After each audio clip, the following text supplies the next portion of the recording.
उफ, महंगाई कितनी बढ़ गई है, सेविंग्स तो हो ही नहीं रही। रवि, तूने वो कार की ईएमआई चेक की, कितनी बन रही है?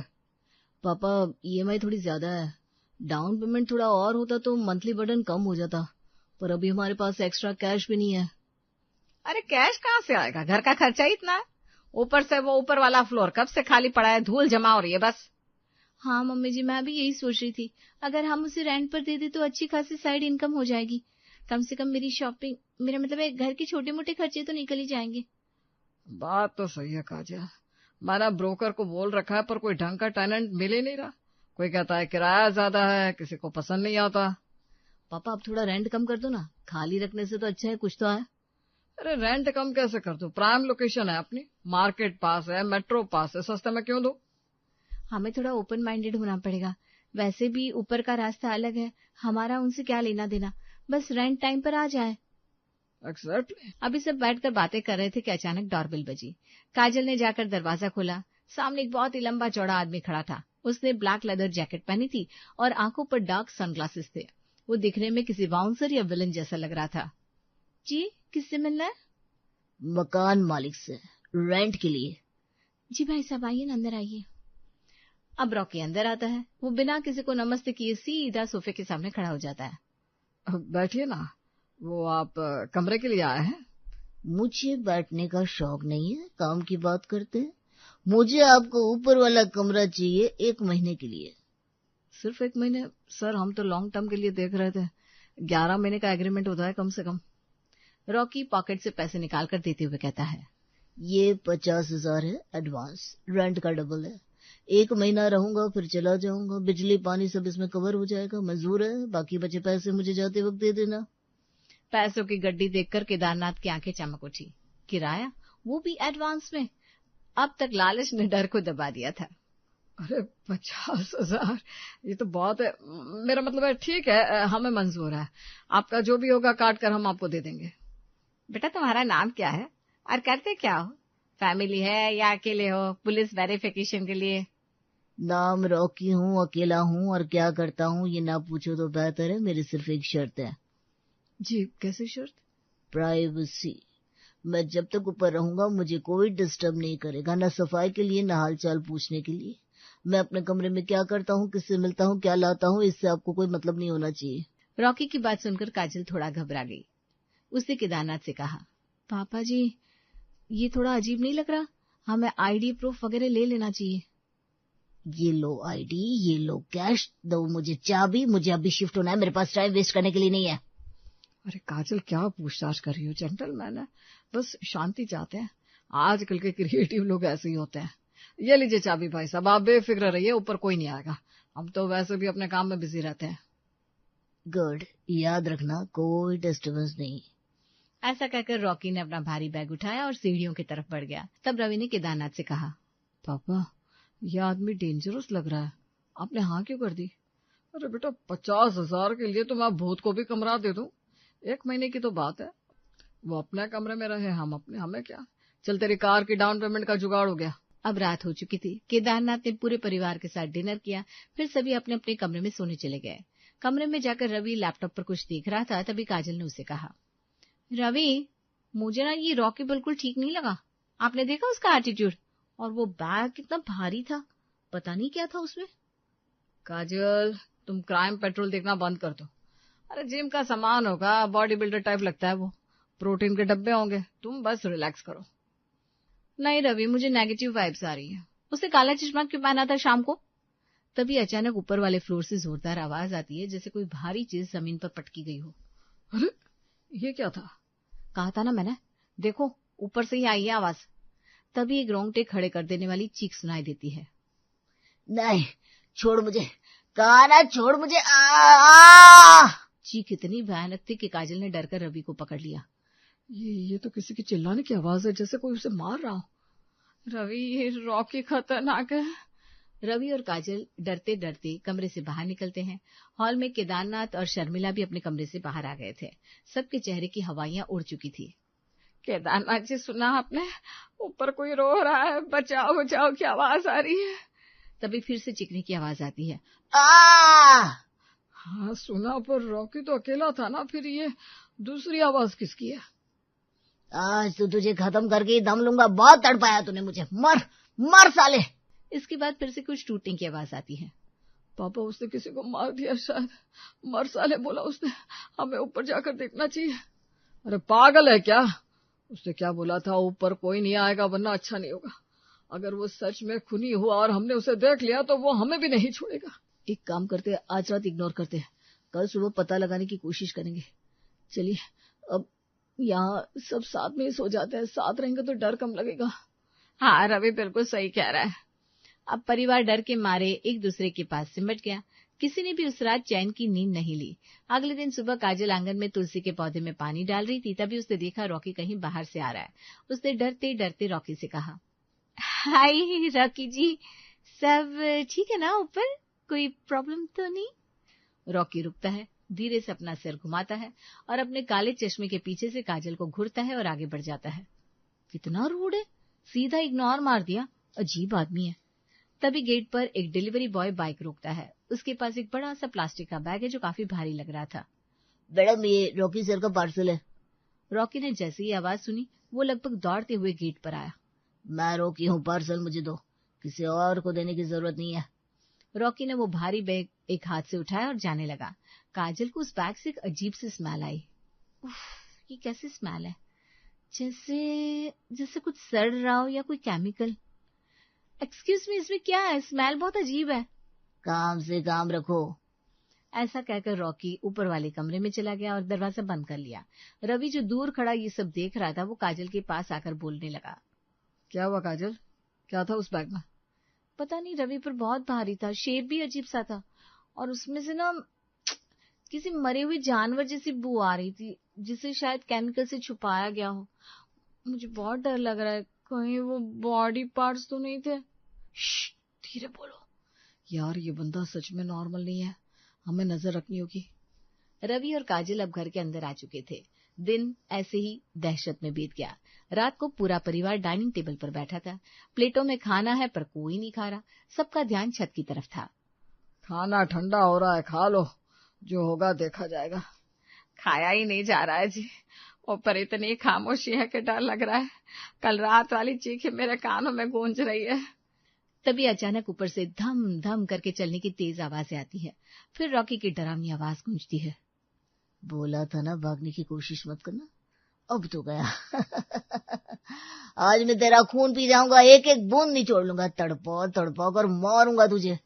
आवाज सुनकर डर के मारे शर्मिला के हाथ से चम्मच छूटकर प्लेट में गिर जाता है।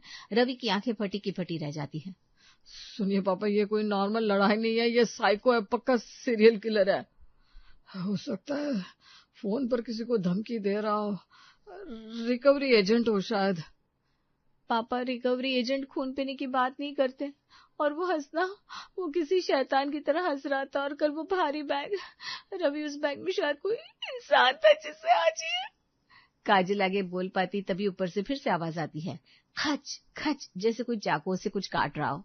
हाय राम, ये तो काट रहा है किसी को।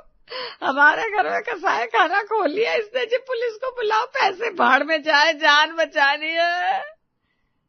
नहीं अभी नहीं, अगर पुलिस आई और उसने सबूत छुपा दिए तो वो हम पर ही केस कर देगा, हमें रंगे हाथों पकड़ना होगा। कल रवि तो देखना। ऊपर से डरावनी आवाजें अब भी आ रही थी और नीचे खौफ से परिवार की भूख मर चुकी थी। वे अपने अपने कमरों में गए और जाकर दरवाजे लॉक कर लिए।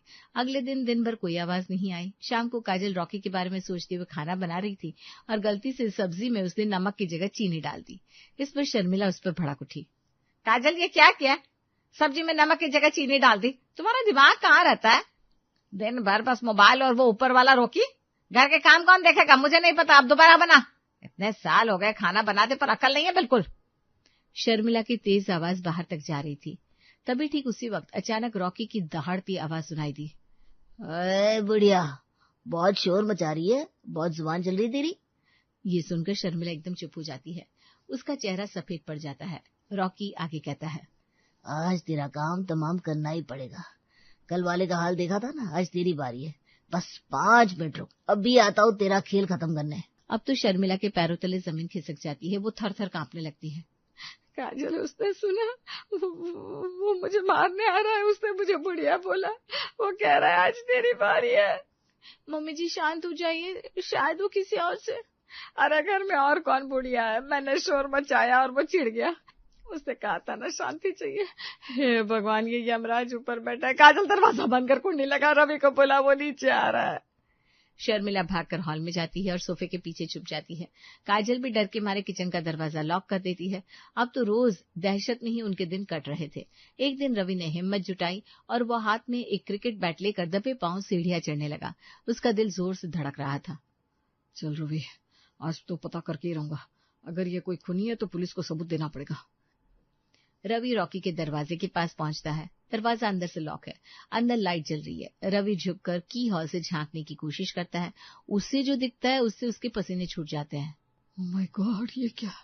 यहाँ तो जमीन पर खून फैला हुआ है। हे भगवान, तू ये रक्षा करना, ये तो किसी की लाश है जिसकी ये रॉकी ने टुकड़े टुकड़े कर दिए। इसके हाथ में तो चाकू भी है। सफाई, पूरी सफाई करनी पड़ेगी, कोई सबूत नहीं बचना चाहिए। इस लाश के टुकड़े करके बैग में भर देता हूँ। अब तो रवि की सांस अटक जाती है। उसका पैर फिसलता है, बैट दीवार से टकराता है। आवाज सुनकर रॉकी तुरंत मुड़ता है। रवि बिना एक पल गंवाए उल्टे पैर लगभग लुढ़कते हुए सीढ़ियों से नीचे भागता है और घर में आकर ही रुकता है। पापा, मम्मी कंफर्म है, वो खूनी है। मैंने अभी देखा, फर्श पर खून फैला है। उसके हाथ में तो बड़ा चाकू था और वो लाश के टुकड़े करने की बात कर रहा था। हे भगवान, लाश? किसकी लाश? आपने देखा तो नहीं? ये तो पता नहीं, पर मैंने वहां देखा, वहां एक बॉडी पड़ी थी, शायद प्लास्टिक में लिपटी हुई। मैंने कहा था ना, वो तांत्रिक है, वो काला जादू कर रहा है, वो हम सबकी बलि चढ़ा देगा। केदार जी, अपना सुखम मोह छोड़ो, पुलिस को बुलाओ अभी के अभी। मम्मी जी सही कह रही है, मुझे तो ये अंडरवर्ल्ड का मामला लगता है। वो डॉन है, अगर उसे पता चला कि रवि ने देख लिया है तो वो नीचे आ जाएगा। अब तो केदारनाथ की भी सिट्टी पिट्टी गुम हो चुकी थी। उसने फोन निकालते हुए कहा, हाँ, अब रिस्क नहीं ले सकते। जान बची तो लाखों पाए। मैं 100 नंबर मिला रहा हूँ। हेलो पुलिस स्टेशन, इंस्पेक्टर साहब जल्दी आइए, हमारे घर में एक कातिल छुपा है। ऊपर वाले कमरे में उसने लाशें बिछा रखी है, खून बह रहा है वहां, जल्दी आइए वरना वो हमें मार देगा। थोड़ी देर में पुलिस की जीप सायरन बजाते हुए आ गई और इंस्पेक्टर शिंदे अपनी टीम के साथ अंदर आए। परिवार उन्हें सीढ़ियों के पास ही खड़ा मिल गया। कहाँ है वो? अपने लाश देगी? सर, ऊपर फर्स्ट फ्लोर। मैंने अपनी आंखों से देखा, फर्श पर खून, हाथ में चाकू, और वो बॉडी बैग में डाल रहा था। वो बहुत डेंजरस है सर, उसके पास हथियार भी हो सकते हैं। साहब, वो तो मुझे मारने की धमकी दे रहा था, कह रहा था बुढ़िया तेरा नंबर है आज। पटेल, गन लोड कर लो, ये सीरियस मामला लग रहा है। आप लोग यहीं रुको, हम ऊपर जा रहे हैं। अब पुलिस वाले दबे पांव बंदूकों के साथ सीढ़ियां चढ़ते हैं। पुलिस रॉकी के कमरे के बाहर पहुंच गई। अंदर से अजीब सी आवाजें आ रही थी। पुलिस, दरवाजा खोलो, हमें पता है तुम अंदर हो, सरेंडर कर दो। इंस्पेक्टर शिंदे के बोलने पर भी अंदर से कोई जवाब नहीं मिलता। पटेल, तोड़ दो दरवाजा। 2 हवालदार मिलकर दरवाजे पर जोरदार धक्का मारते हैं। धड़ाम, कुंडी टूटती है, दरवाजा खुल जाता है। पुलिस बंदूकें तानकर अंदर घुसती है। हैंड्स अप, हिलना मत। कमरे का नजारा देखकर पुलिस और पीछे खड़ा परिवार हैरान रह जाता है। रॉकी बाथरूम से तौलिया लपेटे, टूथब्रश मुंह में लिए बाहर निकलता है। वो एकदम नॉर्मल लग रहा है। कमरे में फर्श पर लाल पेंट का डिब्बा लुढ़का हुआ है। वो लाश असल में एक पुतला है जिसके हाथ पैर अलग किए हुए हैं, और वो चाकू एक थर्मोकोल कटर है जो आर्ट एंड क्राफ्ट में यूज होता है। दीवारों पर जगह जगह डायलॉग्स के चार्ट पेपर चिपके हैं। क्या हुआ? पुलिस, अरे सर, मैंने क्या किया? ये सब क्या है? लाश कहाँ है? खून कहाँ है? सर वो देखो, फर्श पर खून। अरे भाई, वो एक्रिलिक पेंट है, बस सेट डिजाइन कर रहा था, डिब्बा गिर गया। अब डर का माहौल शर्मिंदगी में बदल चुका था। रॉकी ने टी शर्ट पहन ली थी। सर, मैं एक एक्टर हूँ और पार्ट टाइम सेट डिजाइनर भी। मुझे एक बड़ी फिल्म में विलन का रोल मिला है, एक साइको किलर का। मेरे घर पर रिनोवेशन चल रहा था और वहां बहुत शोर था। मुझे रिहर्सल के लिए शांति चाहिए थी, इसलिए मैंने ये कमरा 1 महीने के लिए ले लिया। तो वो खून पी जाऊंगा वाली आवाज है?